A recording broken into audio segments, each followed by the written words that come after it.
तिब्बत की पहाड़ियों के समीप एक बहुत छोटा सा गांव था। वहां के लोगों का जीवन समस्याओं से भरा था। फिर भी गांव के लोग खुशी खुशी अपने छोटे मोटे काम में लगे रहते थे। गांव वालों का बाहरी दुनिया से कोई खास संपर्क नहीं था। इसी वजह से इस गांव को नजरअंदाज किया जाता था।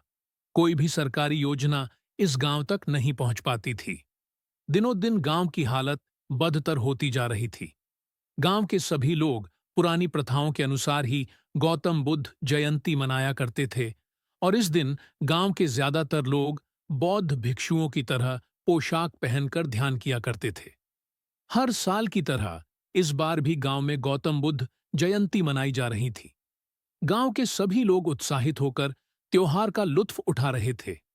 तभी अचानक जोरदार बारिश होने लगती है, और 2-3 घंटों की बारिश में गांव संकट की स्थिति में घिर जाता है।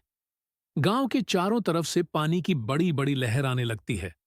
गांव के सभी लोग अपने बच्चों और जानवरों को लेकर पहाड़ी के शीर्ष पर पहुंच जाते हैं।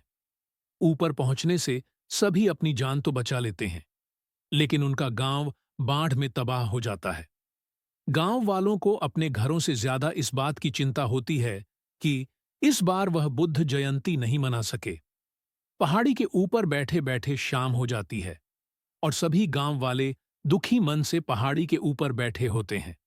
तभी उनमें से एक बच्चे की नजर गांव में बैठे हुए एक बौद्ध भिक्षु पर पड़ती है।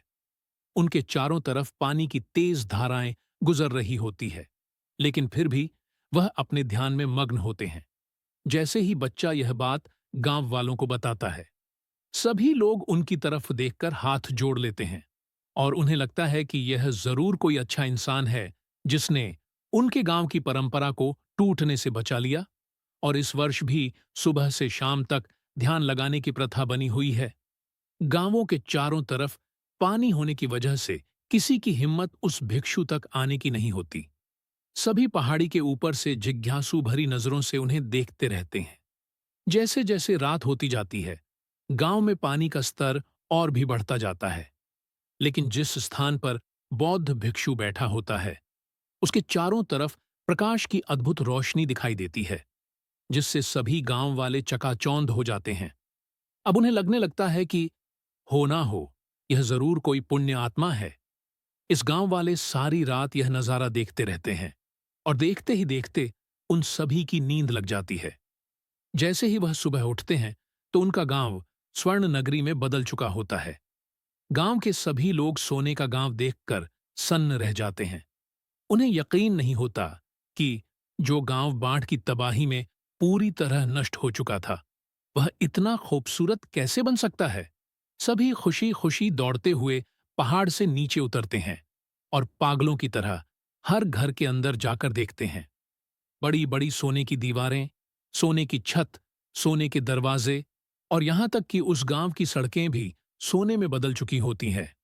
तभी उनकी नजर उस स्थान पर पड़ती है जहां वह बौद्ध भिक्षु बैठे थे।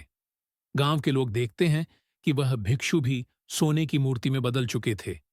सभी उस मूर्ति के सामने सर झुकाकर अभिवादन करते हैं और उन्हें धन्यवाद देते हैं।